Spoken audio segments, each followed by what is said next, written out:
morning, everyone. At the outset, I would like to thank Dr. Pratima, Dr. Arindamkar, Dr. Rahul Pandit, and the whole Department of HN for giving me this opportunity. Without further delay, we'll go ahead with the discussion of papers. So today the agenda is we are going to discuss a couple of trials and one scientific paper. So we'll start with. So the first paper that we are going to discuss is fractional flow reserve guided PCI as compared with coronary bypass surgery. This article is published in the New England Journal of Medicine. This study was done in 2021. They basically it was a multi-center trial. It was an international randomized trial which was done at including almost 48 centers. The objective of the study was to determine if FFR guided PCI is non-inferior to CABG for a multi-vessel CAD with respect to major adverse cardiac or cerebrovascular events. So they had a study population of about 1,500 patients, and they included all the patients with multi-vessel disease with more than 50% stenosis by visual estimation. They had excluded any recent ST elevation MI patients with cardiogenic shock or ejection fraction less than 30% or with a left main coronary artery involvement. So the primary outcome was to measure 1-year death from any cause, stroke, revascularization, or procedural or spontaneous myocardial infarction. The result showed that FFR guided PCI was not non-inferior to CABG for death, MI, stroke, or revascularization in multi-vessel CAD.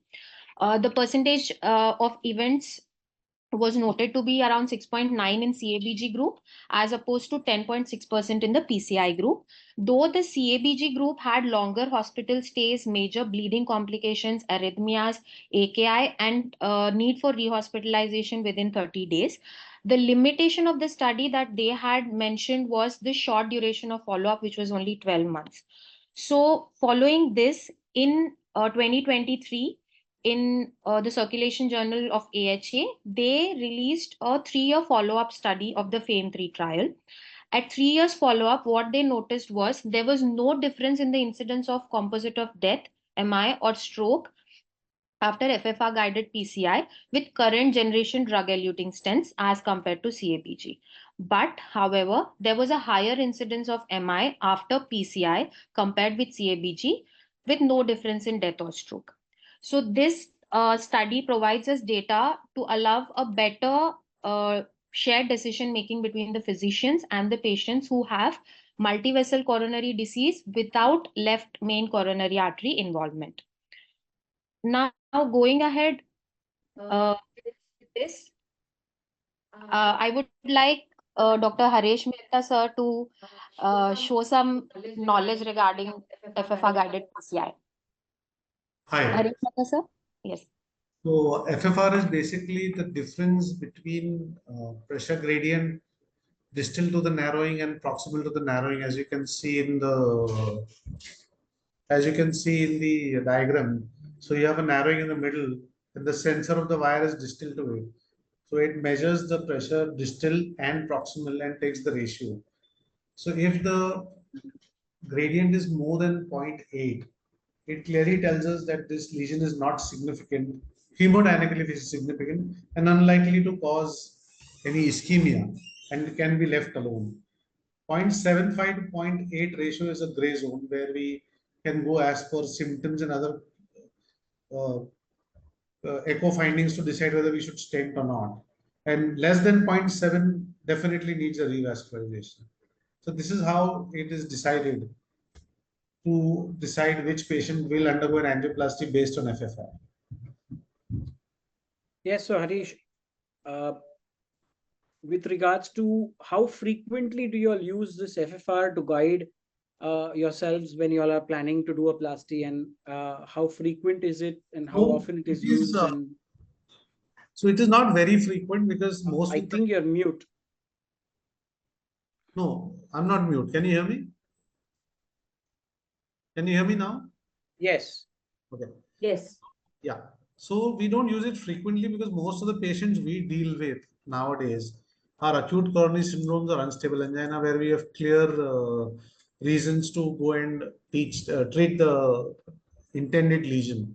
Like, but day before, I just had a patient which I did at HN only, and she had very atypical symptoms, but she was labeled as unstable angina outside, and the lesion looked about 60%, but looked very stable plaque, didn't look any thrombotic, ulcerated. So we did FFR, and as expected, the FFR came out to be 0.9, 0.85. So we deferred it.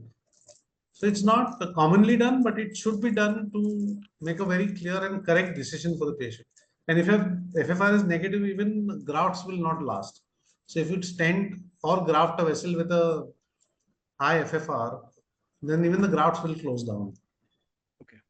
So, Harish, these FFRs, suppose if you have this patient who's got a multi-vessel block, would this FFR also hold true in these So, multi-vessel blocks? Would you use yeah. it? Yeah. So then, if you remember, I'm sure you all are going to enter that discussion sometime in future. So there was something called a syntax score and a functional syntax score. So the syntax score was based on anatomical appearance of the lesion. And when they realized if you do FFR on some of these lesions, the functional syntax score in fact goes down. So that is how FFR can convert actually a multi-vessel into a single vessel or into medical management instead of an invasive management. Okay. And looking at this study, Harish, what do you feel with regards to FFR guided PCIs, especially for multi-vessel blocks? Yeah, so I would say this. So the study is not surprising. I mean, I am sure that we have data which is showing that it's not going to make any difference in mortality and all that, because FFR will eliminate unnecessary stenting.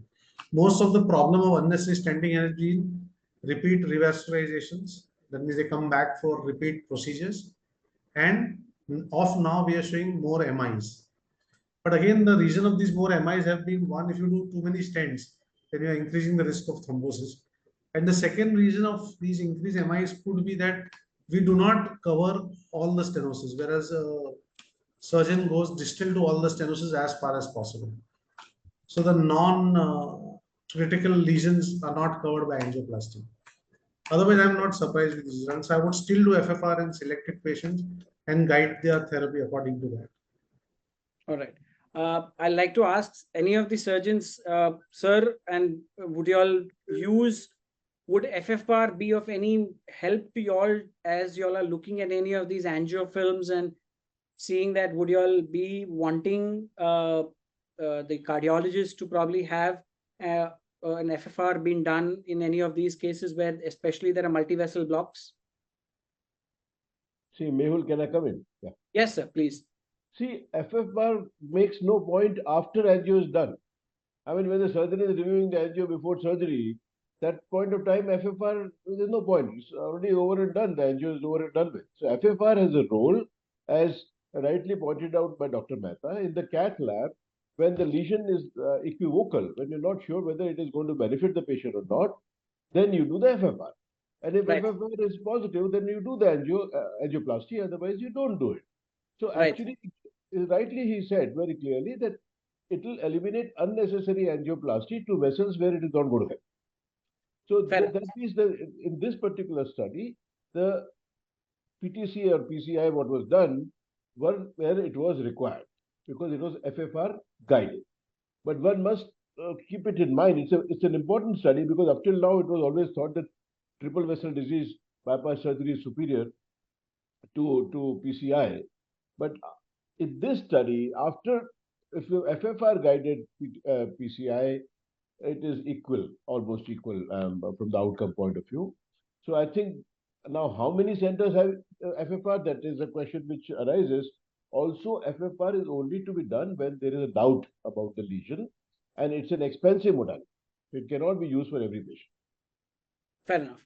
We'll move on to the next one. Probably there we'll get some more light on this. We'll go to the next study. Your slide is moving.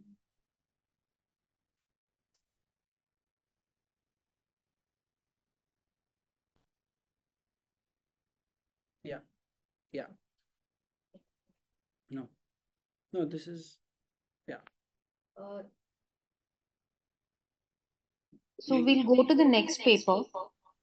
The next paper is published in the European Heart Journal. It is through the European Society of Cardiology. It is basically a sweetheart registry.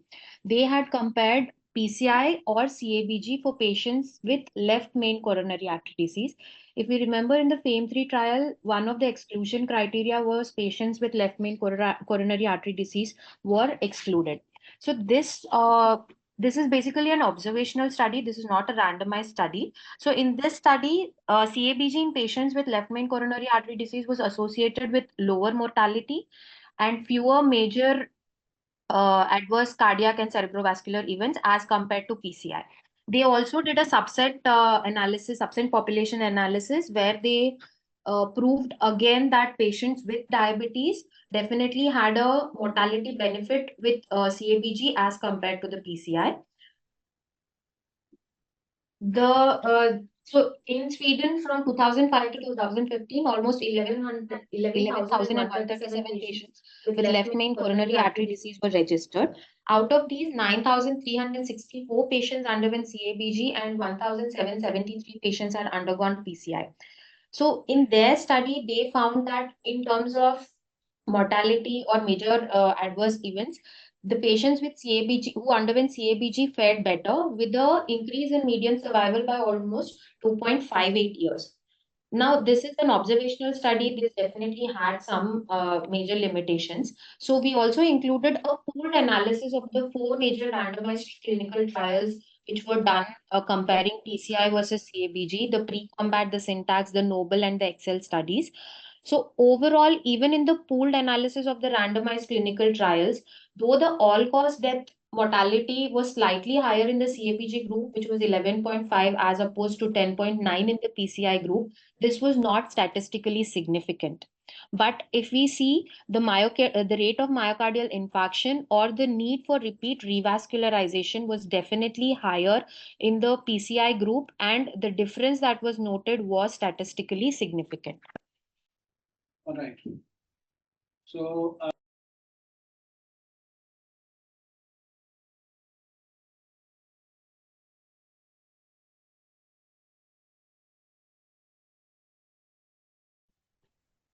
am I audible? Sorry. Yes. Hello. Yeah, you're audible right now. Yes, sir, you are audible, sir. Sorry, I've been having this challenge with the net. So with this pool data, it's clearly showing that the benefit with over a long-term cases with CABG, especially when it comes to the left main coronary artery disease. So let me ask Trivedi sir, what would be the what is your take on this? What is your take with regards to patients coming in with left main coronary artery disease, CABG versus PCI? Sir, you're on mute, sir. Trivedi sir. Yes. Can you hear me? Yes, sir. Yes, sir. One moment. We can hear See, you. left main. Today we are fortunate that we have modalities of angioplasty so developed. Today we have a left main was traditionally being a surgeon's domain because of the type of the lesion, calcification, and the angioplasty related complications if they happens. Now, with the current development of the newer technology, IVAS, the newer stents which are coming up, there are good chances that they are able to come out in a selected group of the patients. My take for the left main is those groups which are not very suitable and they come in a higher risk category for the bypass surgery, they have a good chance with these newer modalities and the newer type, newer DES which are coming up. So I will be more inclined for surgery in a younger patient with a critical left main, whether it is ostial, shaped or bifurcation lesion.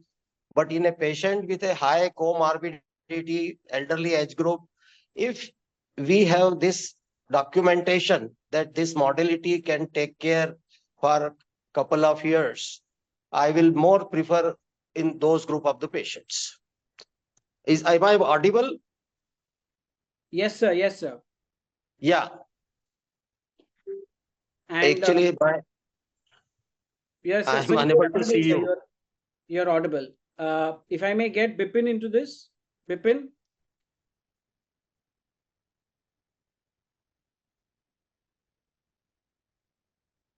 Bipin, you're mute. Yeah. Okay. So as Dr. Trivedi sir has already pointed out, so the first choice of treatment for left main is of course the bypass surgery, because it is the artery which is more prone to get complications during angioplasty, as well as more chances of thrombosis as we see in our practice. So I would prefer CABG, of course, on the PCI for left main group. Sure. Sure. I think that's I not think a. that's not a. Naresh, can I ask you with your opinion? Yeah, sorry. All right. I Hello. think Naresh is. There is some problem hearing. of communication. Yatin sir, if you would like to opine on this, sir. Yeah, see, Mehul, what I have to comment about Sir, again, this you're is mute, sir, I think so. No, I'm on a full the same. Can't hear me? Yeah, better, sir. Okay. So now what I would like to comment is that surgery is the method of choice for left main disease unless the patient is very old, unless the patient has too many comorbidities where the risk of surgery is high. So what must conclude from this paper is that PCI is also possible in patients who the risk of surgery is very high, whose syntax score is less, and who doesn't have too many multi-vessel disease. If it is a left main with a single vessel disease, maybe PCI would be better. Also, diabetics surgery is better. We know that the occlusion of the thrombosis of stents is much higher in diabetics. So that way, that would be better. But yes, PCI can also be done. So it's not that surgery or nothing. So that is the thing which one must conclude. And it's a large study, the Swedish study, that the medical care is very high. I worked in Sweden, and major centers are involved in this. It's a large number of patients. So I think this is something to think about. That still, I mean, left main surgery is the method of choice. But again, one has to take into also consideration that in Sweden, most of the cases are done on pump. They do not do off pump. Well, in India, we do off pump surgery. Most of the bypass surgeries are done off pump, which further actually reduces the risk of bleeding and re-exploration and inflammatory response and neurocognitive dysfunction. Sir, So are you aware of any of our off-pump registry with these type of data, sir? You probably would be having the highest number of exposure. No, we do. I've published a few papers earlier, but I don't think there's an Indian registry really. There is a PCI registry, but off pump surgery, I don't think the surgeons would be able to throw a better light, but I don't think there is a registry. Bipin, Anirudh, sir, any idea on any? That is a very unfortunate part of our academic development, and we are very far behind in that kind of a situation. Today, we have a tremendous experience. We have an experience to the tune of 20,000, 25,000, but unfortunately, there is no registry. There is no 1:1. So our experience is more of an individual experience over years. But in terms of documentations, we are lacking. That is where we actually stand at the moment. There are efforts being done for registry, but properly documented and a totally authentic registry is still has to come, and that effort has to be done by we people only. Unfortunately, there is no such great registry in India. Right. Am I audible? So, Yes. I have a comment on this. So, this registry on the national level, maybe in couple of years, it will be the work is going on data entry. More and more surgeon has to come forward to share their data, or maybe the institutes who has to take leading in sharing the data done in the hospitals. Sure. So there is already a registry is being developed. It will be out to the public maybe in a year or two. Fantastic. Great. I think we'll go to the last paper, and I think because we're running short of time, this is an important paper. So I'll let Pragna take you across to the last paper.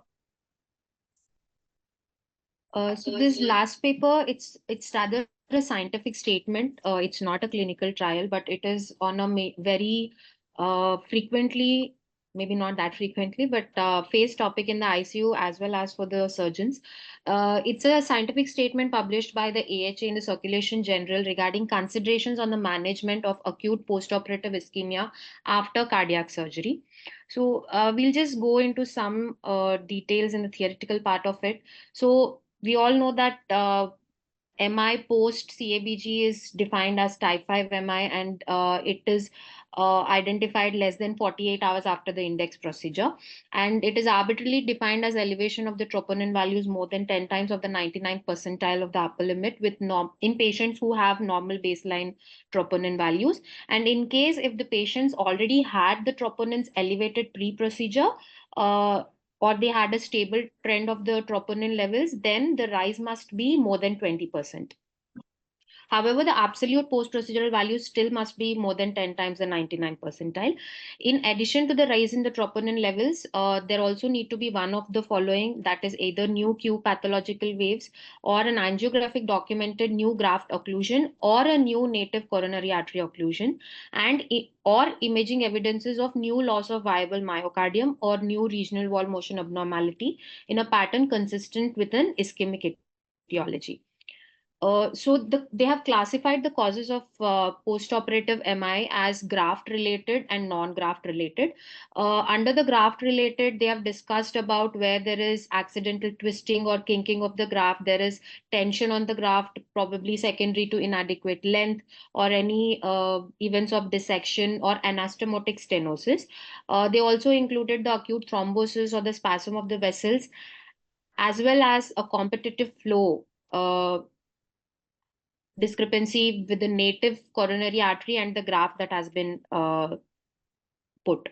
In the non-graft related, we have incomplete revascularization, inadequate myocardial protection, myocardial ischemic reperfusion injury, which we very commonly see, new native coronary artery lesions, injury to the coronary artery, or some events of distal microembolization. So when it comes to the diagnosis, we have multiple modalities of diagnosing it. One is the clinical way of doing it, where the patient complains of a chest pain, which is out of proportion to the usual post-op pain that we see. Then on the ECG, we see new pathological Q waves, or there are new dynamic STT changes that are there, or a new LBBB that is creeping up, which was not there in the previous ECGs. And when we have already discussed about the biomarkers, and in the echocardiography, we have new regional wall motion abnormalities, which do not correlate to the previous status or the previous pathological lesions. And one is the cardiac MRI that they had also included. Yeah, so I'd like to come in at this point. Let me get some of the panelists on this. If I can start with the surgeons and then go to Yatin sir. Bipin, if you can start with this, and this is just a scientific statement paper which is just talking about something which is dreaded, but something and is difficult to diagnose. So in your experience, what would you how frequently have you seen it, or could you tell me how would you guide yourself across, whether it would be clinical, whether you would go with biomarkers, because there's always a a gray zone to draw to decide what has to be done and how it has to be. The diagnosis is not going to be a straightforward thing. Bipin, you're on mute. Okay. So as you rightly said, Dr. Mehul, that diagnosis is a main problem because we cut the pericardium. So the ECG changes, we cannot rely completely post-operatively that if there are new changes or not. So what we do normally, we have to rely on the pulmonary artery pressures that what we put preoperatively into the patient, rising the pulmonary artery pressures, particularly these diastolic pressures. Then if the troponin levels are more than 30 to 35 times, and then the blood pressures are borderline or maybe not sustaining. So all these goes towards the diagnosing these patients, whether they are developing a new coronary events. And as in the paper, it was rightly suggested that 2D echo is also very helpful. So if we are in a doubt, we of course have to do a 2D echo. So it is the diagnosis is done depending on 3 to 4 parameters. One is pulmonary artery pressure, then 2D echo findings, troponin I, and the last comes as a ECG. So once the diagnosis is done, then we have to think further what needs to be done. Most of these patients, additional support is required because most of these patients will have, as the graft, sometimes they may have a graft failure because of the runoff of the grafted vessel is not good. So this may be a smaller vessels what we have grafted. So main vessel getting problem is very rare, and most of the surgeons in India or abroad are using left internal memory artery onto the LAD. So the main problems what we see is in other territories. So it depends on what is the condition of the patient that time, whether just placing an intra-aortic balloon pump should suffice and take care of this acute coronary Right. event. Right.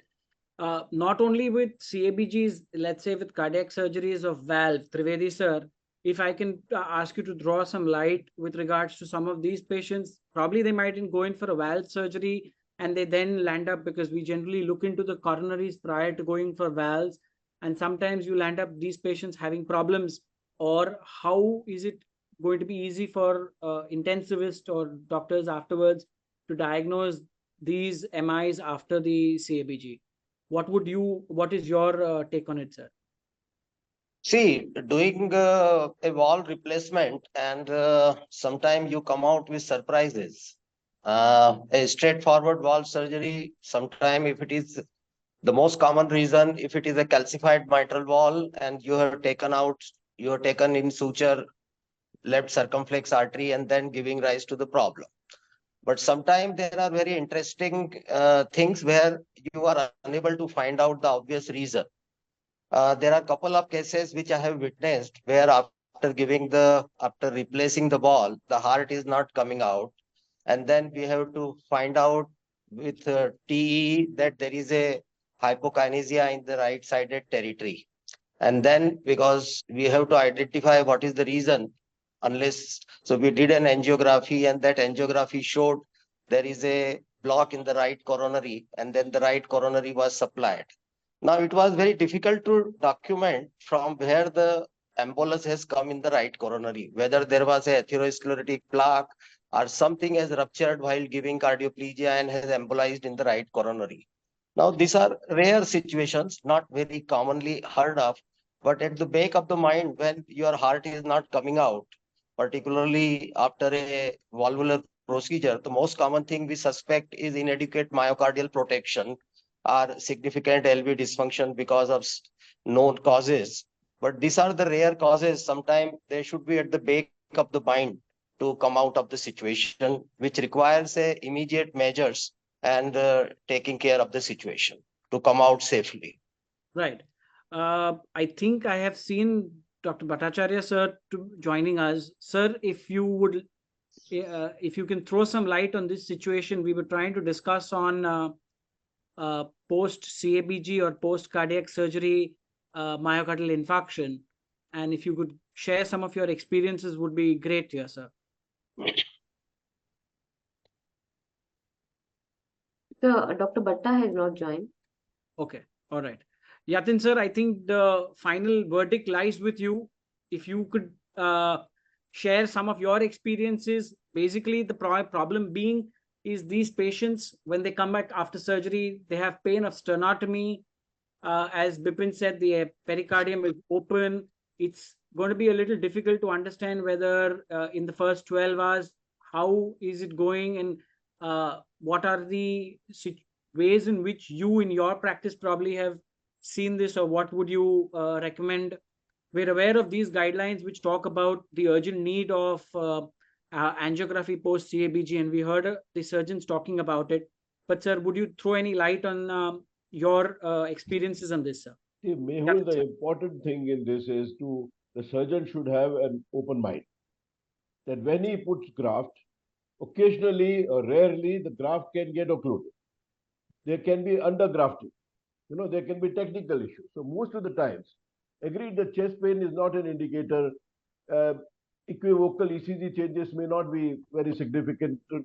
But if there is a new segmental wall motion abnormality, if there is a gross hemodynamic abnormality which you're not expecting, then one should seriously think about it. So if there is segmental wall motion abnormality with ST segment elevation, in particularly anteriorly, I think one should have a high degree of suspicion. What I first do is immediately I'll ask the surgeon if the vessels were okay. If the vessels were bad, then you know that this can happen. If endarterectomy is done and all, there's no real point in then trying to investigate. But if the vessels were all right, and there are new segmental motion abnormality, particularly with arrhythmias, new significant arrhythmias or hemodynamic instability, then I immediately put in IABP on the patient, give 5,000 heparin to keep the graft open if it is partially occluded, and then we take the patient to the hybrid cath lab. We do an angio, and if some stenting can be done, if there is some problem there, some stenting can be done there only. Otherwise, if re-exploration is required, we can open up the chest there and put a new graft. So I think the important thing is this: mind should be open.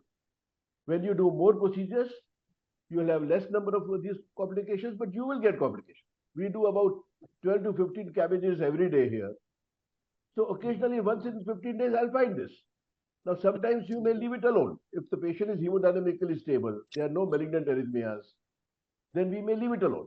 The EF is not very poor, but if a normal EF has dropped to 25% and he's getting segmental motion abnormalities and he's requiring high inotropes, then it is better to take the patient in and check out what is happening. Intraoperatively, if we do have a problem, with the surgeon is not happy with the graft, we do measure the flow. And if the flow is less, then we will put it. Commonest thing to do with the Lima flow is compromise, or if you're not sure about the anterior wall after the Lima graft, then it is best to put a venous graft there, distal to the Lima. So at least you restored the anterior wall blood supply. And all of these would be obviously on dual antiplatelet post-operatively. So I think this is the thing. One's mind should be open. And if there's a problem, you try to solve the problem that time rather than putting it under the carpet. Right. Just before we want to end this session, I think at this stage, the intensivist, the cardiologist, the anesthesiologist, and the surgeon should be in tandem, because these are the patients you might need to initiate early mechanical circulatory support, as Dr. Mehta said. Otherwise, you would lose the patient. So they have shown the data very clearly. If you spend more than 30 hours in these patients waiting to decide what to do, there's very high likelihood you would lose the patient. So you should be preemptive in getting them on mechanical circulatory support and then start solving what the cause is. Sure. Harish, any experiences on urgent angiographies post? Yes, we have done a few. Fortunately, not too many, but most of them are actually always the Lima. So that's the one that supplies the largest volume to the. Right. Okay. Some of these, I think we've got Rohit also with us, and probably Yatin sir and Rohit. Rohit is our cardiac anesthesiologist and a transplant anesthesiologist with us. Between both of you all, if anyone of can take this, there was a mention of this transit time flow measurement, and they've said that you measure the it's done. So do we do any of this? Is it done frequently? Is it recommended? And do you all be guided with this? Yatin sir, We do it only when there is the surgeon is not very happy with the graft, or if the intraoperatively the patient is not behaving well. A normal LV suddenly starts requiring high inotropes or requires a balloon to come off bypass, then there is a possibility. And particularly in the TE, there is a new segmental wall motion abnormality. We'll measure the flow of the graft intraoperatively. Just to add, Dr. Mehul, we have seen this at the academic purpose only or the demonstration done by the company people. One. Second, the crux of this, which I understand, is the surgeon always knows. If he goes back and says that just see this territory, I think there is a concern. I think that is the biggest input what we can get from the surgeon, and he goes back and does the graft again or put extra graft or whatever it is. So to me, the another just one thing to add, what we have seen is the occurrence of or a new onset VPCs is one of the very cardinal feature of a graft dysfunction or graft block. In such scenarios, our unit, what we follow is just put a balloon and make sure that everything is all good. Sure. But the last question to both of you all is how well studied or how well used or how frequently used would something be like the epicardial sonography, just in order to look at your flows in the anastomotic vessels? So we are aware that there is a transesophageal probe which you can easily put in and look into it, but these are some of the things which were put up in the paper. So just want to understand the Indian perspective for it. Yes, sir. No, we don't do this. Right, sir. Epicardial flows we don't do. Right, sir. Okay. Rohit, with you? Yeah, still apart from TEE, I think everything is at just infant level in India, and we also don't do it. Yeah. Okay. Lastly, I'll ask the surgeons. Sir, what is your take with regards to are there anything probably as Rohit was mentioning that during the surgery, anything which you all would feel intraoperatively or what you all